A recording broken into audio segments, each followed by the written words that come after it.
Hello everyone, welcome to JC eConnect, subject Big Data Analytics, and this is the series of revision on Module 3. So this is lecture number 4, and today we'll be discussing about the chapter 3 under Module 3, that is data mining.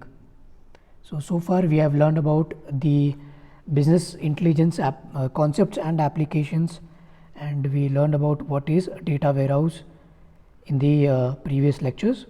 And in this lecture, that is lecture 4, we'll be dealing up with the data mining. So before starting off with the actual content, let me just walk you through the overall chapter, the overall view of today's lecture. We'll be discussing about what is data mining, what the gathering and the selecting of data, the data cleansing and preparation process, outputs of the data mining. Then we'll be looking how evaluating data mining results and data mining techniques, then data mining best practices in the industry. And also we'll be learning about some of the myths about the data mining, and also data mining mistakes, the common mistakes that usually happens in the data mining, right? So first things first, what is data mining? I hope you'll be roughly aware with the term data mining, but just to have the exact glance on the topic, here's the definition. The data mining is the art and science of discovering knowledge, insight and pattern. So data mining is the art and science of discovering knowledge, insights and patterns. So that is what the definition is given by the author here. But just to give you an overall view of what does this mean, it is the act of extracting useful patterns by, of course, extracting the data from an organized collection of data, right? So what we are looking forward here in data mining is to extract useful patterns. Now this data mining is a multidisciplinary field. It's a multidisciplinary field that borrows techniques from a variety of other fields. It basically utilizes the knowledge of the data quality and the data organizing from the database areas. So this field of data mining emerged in the context of pattern recognition in defense. So the field of this data mining emerged as a context of the pattern recognition in defense, such as identifying a friend or a foe on a battlefield.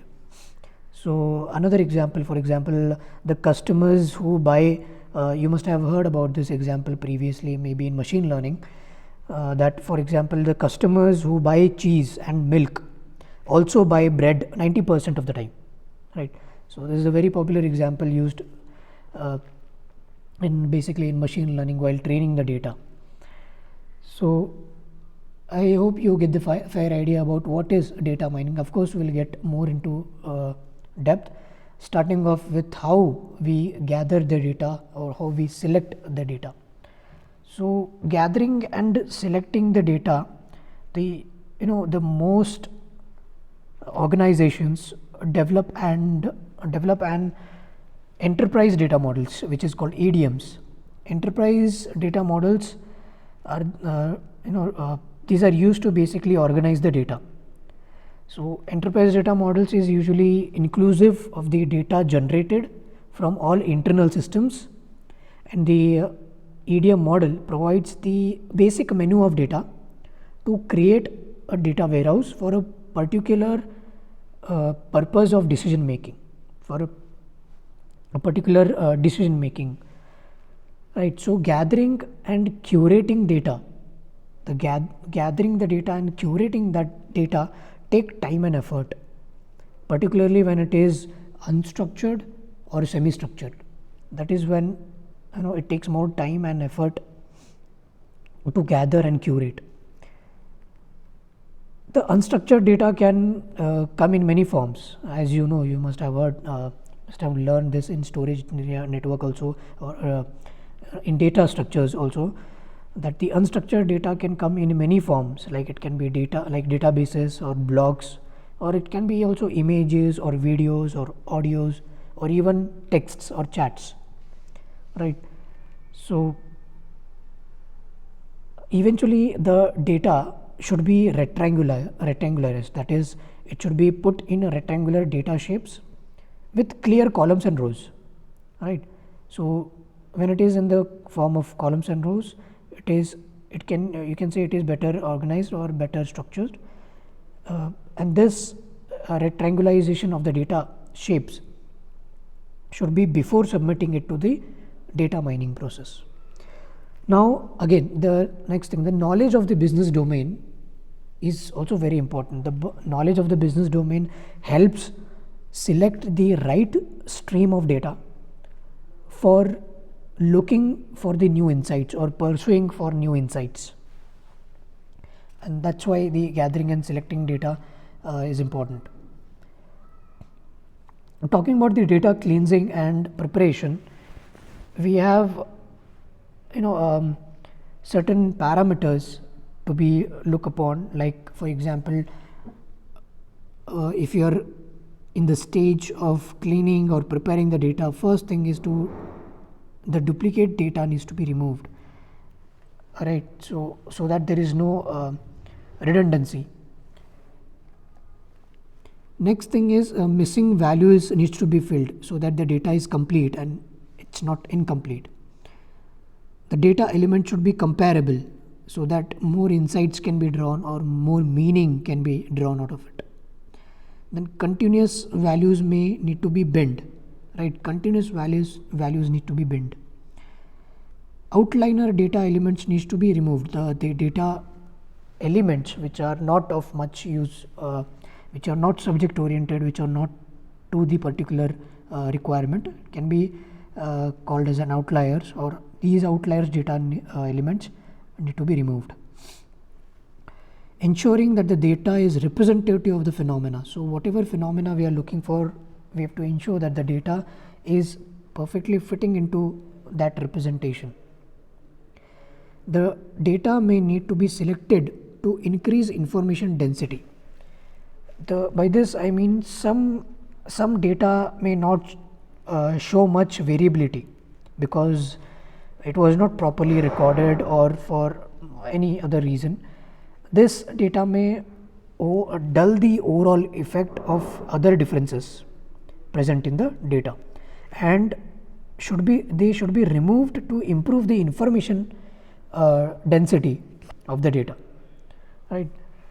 So moving ahead again, the output of data mining.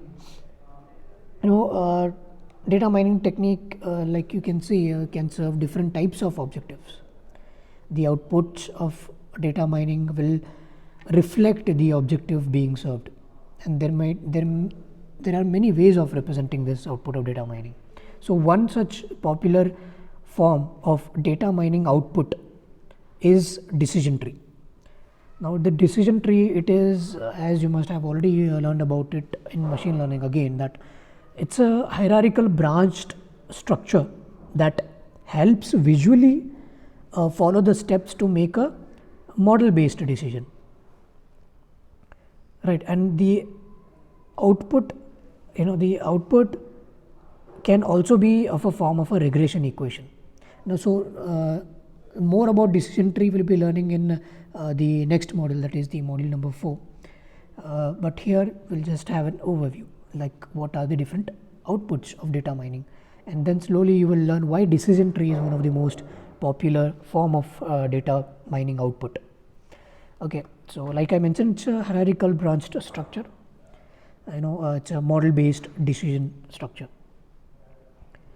So few other forms of data mining outputs can be, the output can be in the form of regression equations or mathematical function.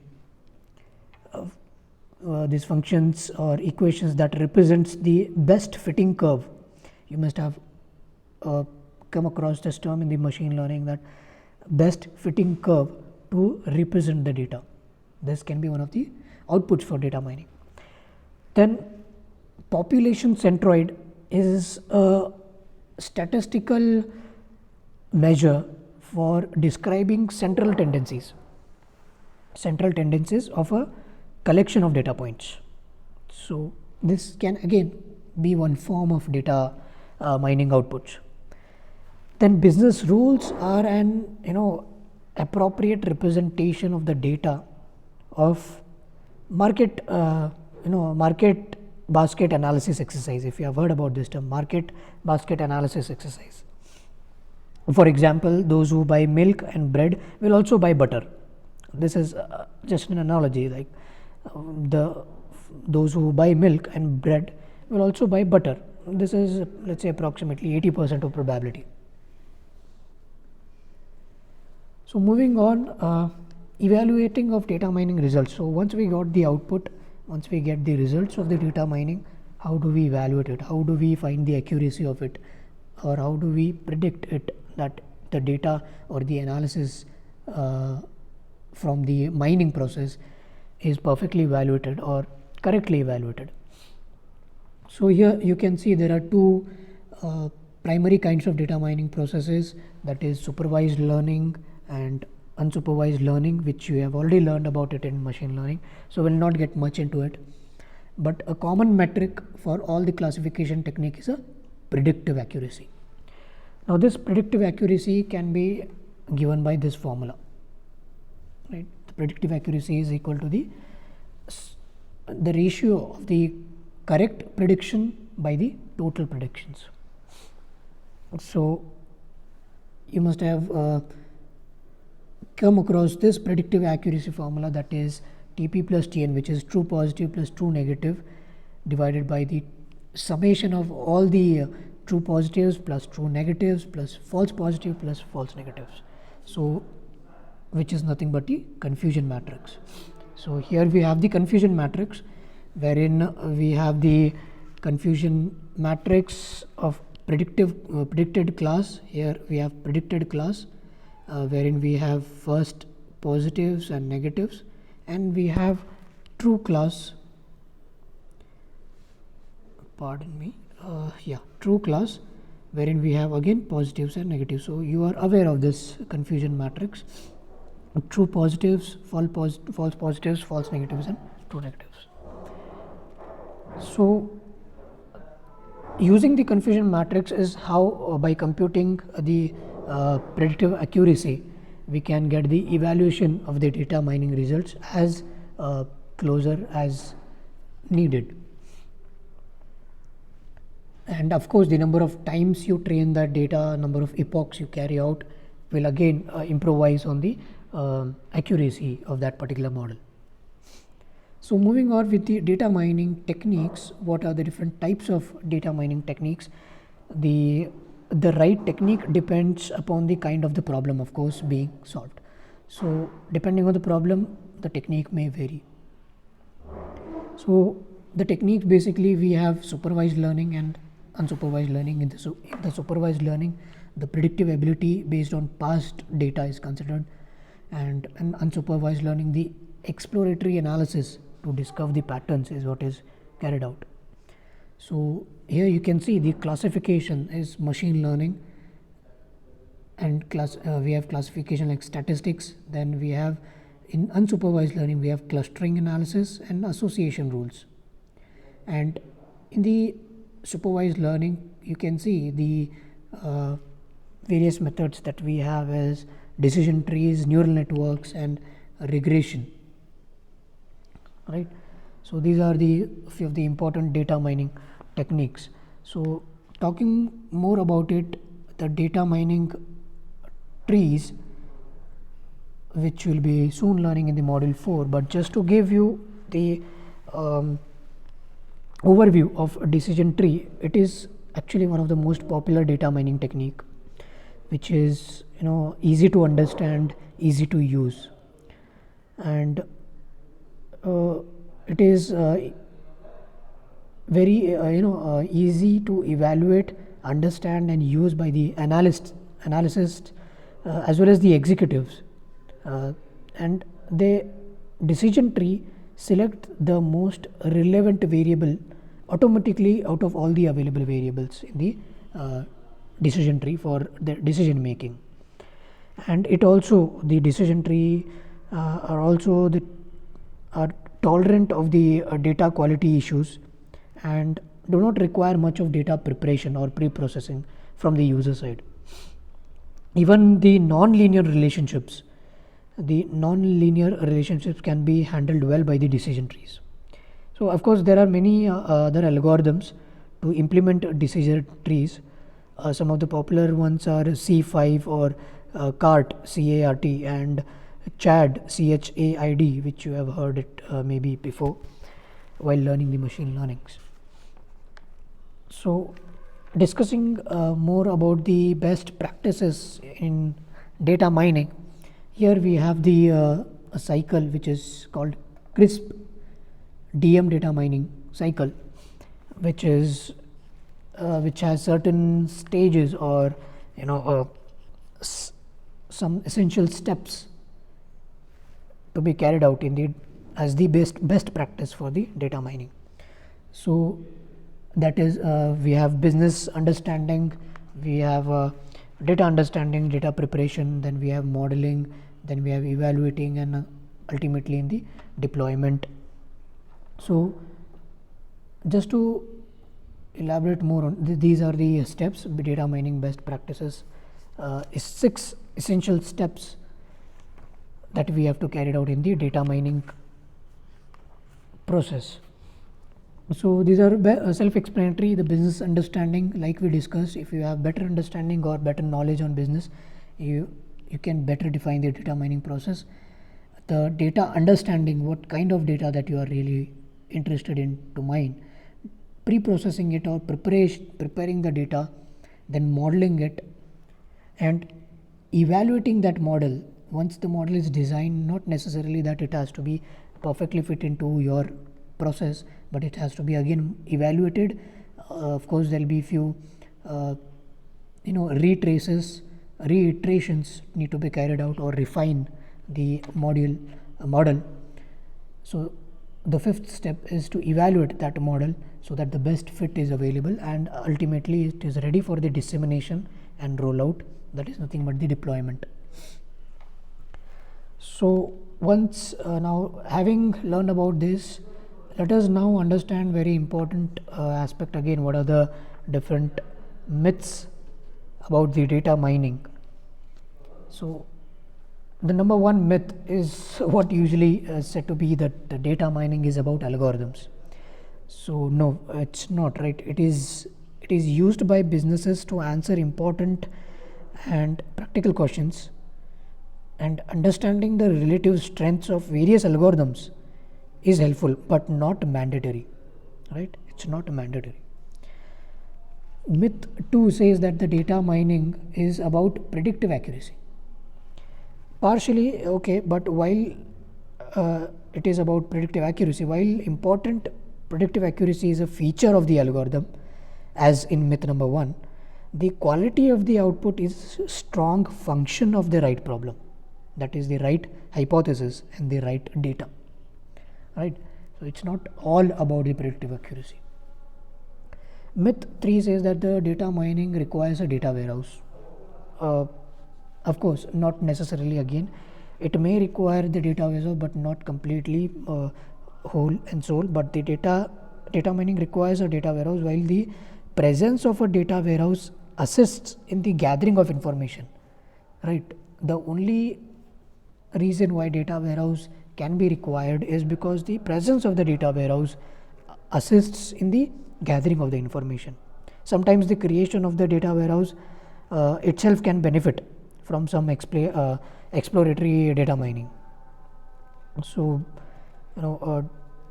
it's not mandatory. Myth 4 says that the data mining requires large quantities of data. Not necessary. Many interesting data mining exercises are done using small or also medium sized data sets at lower costs, using end user tools. So again, this is also a myth that the data mining requires large quantities of data.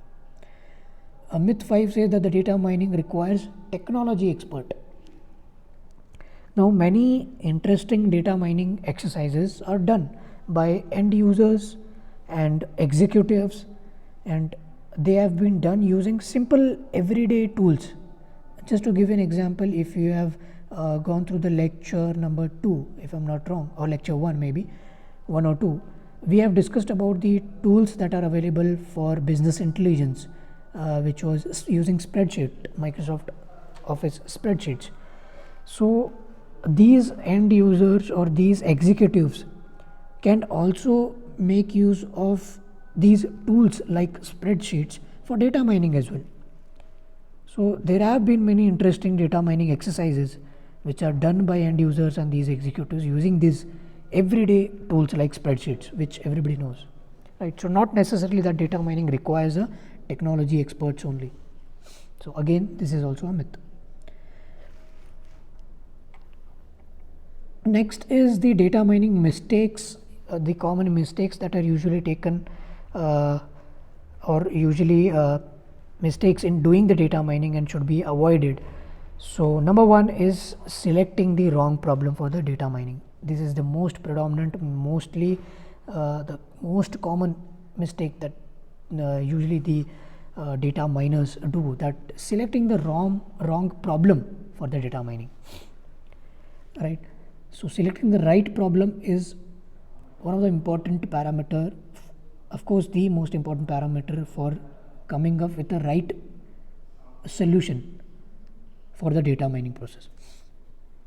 So I hope this is self-explanatory that if the problem itself is wrong, you cannot end up having a right solution.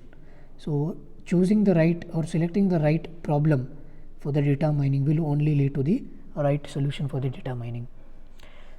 Number 2 is the buried under mountains of data without clear metadata. Definitely. Nowadays in this era we have so much of data. If you search for a single keyword, you have tons of data available at your fingertips. But the problem with today's time is you have a lot of data. So we don't know what is right, how much is right. So we are buried under the mountains of the big data without clear metadata. Metadata, as we discussed in the previous lectures, metadata is the data of data. That is the data which tells you about some particular data, right? So that is again one of the mistake. Disorganized data mining is the third mistake. Without clear goals, much time is wasted doing the same test using the same mining algorithms repeatedly and blindly without taking new actions or thinking about the next stages without any plan would lead to again a wasted time or energy, right? So this is again the third common mistake, disorganized data mining. The fourth common mistake is the insufficient business knowledge. Like we discussed in the previous slides, that how business knowledge is very important to select any data mining process. So if you have insufficient business knowledge, you will end up selecting a wrong model for the data mining processing and eventually end up in a wrong output for the data mining. So insufficient business knowledge is another mistake. Before starting off with the data mining process, of course, there has to be sufficient business knowledge. Fifth common mistake is the incompatibility of data mining tools and the data sets. You must have encountered that many of the times that the process that you want to do, but the data set that you have, there are the parameters that are there in that data set are not perfectly matching with the process that you want to execute, right? So all the tools from data gathering, preparation, mining and also visualizing should work together. Use tools that can work with data from multiple sources in multiple industry standard formats. which will ensure the compatibility of the data for data mining process.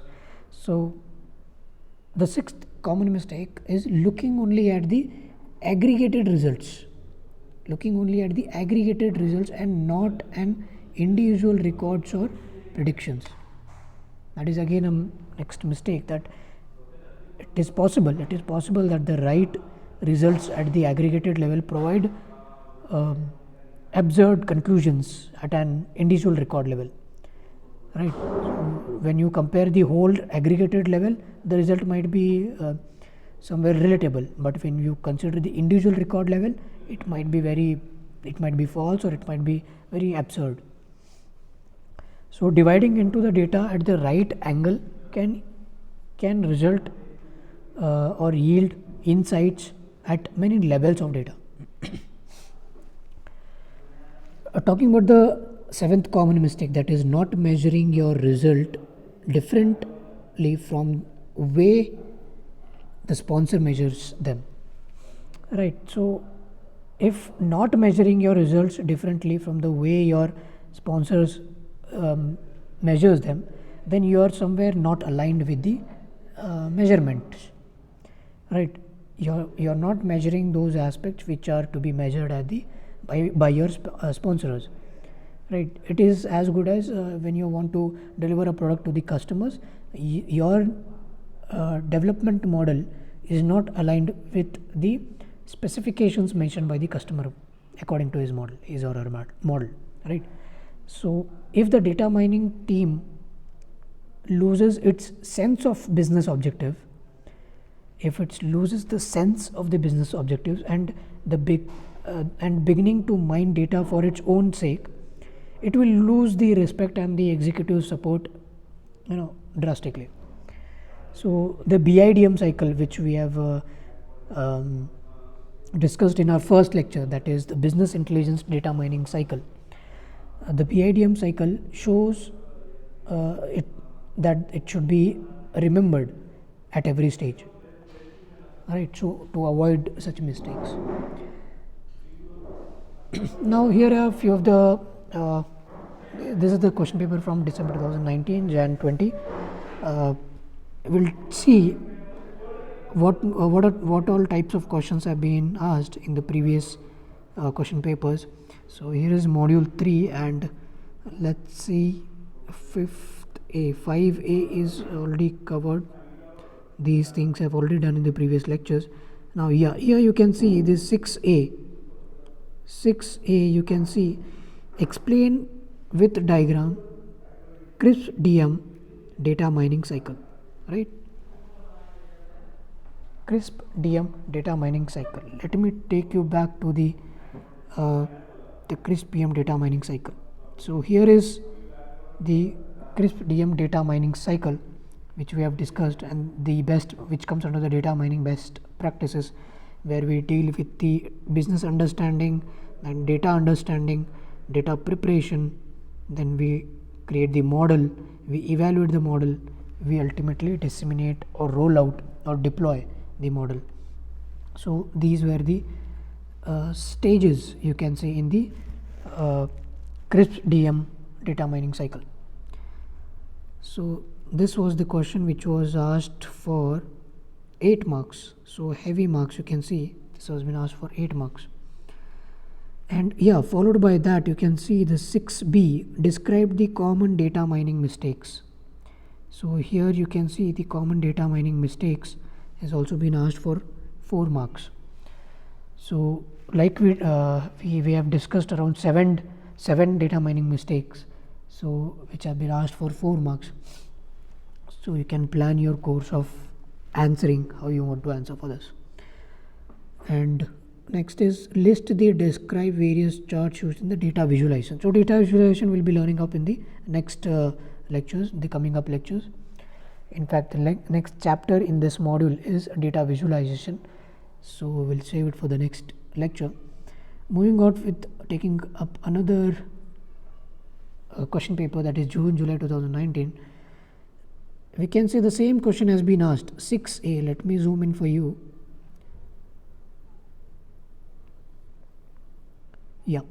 So here you can see explain crisp DM cycle with a neat diagram, which has been asked for again 8 marks. So you can see how important this question is, which comes under the important data mining practices or best practices, right? So after learning this the data mining as well as data warehousing in our previous lectures, you must be in a position to answer what is the difference between the data mining as well as the data warehousing. I hope the difference is clear so far, and regarding the data visualization, we'll be dealing up with that in the next lecture. So let us move to the conclusion regarding what is data mining. Whatever so far we have learned about it. So data mining is like diving into the rough material to discover valuable finished nuggets in a in a rough the diving into it in a rough material to discover a valuable finished nugget. Just an analogy if you want to cover up the whole data mining into a nutshell, right?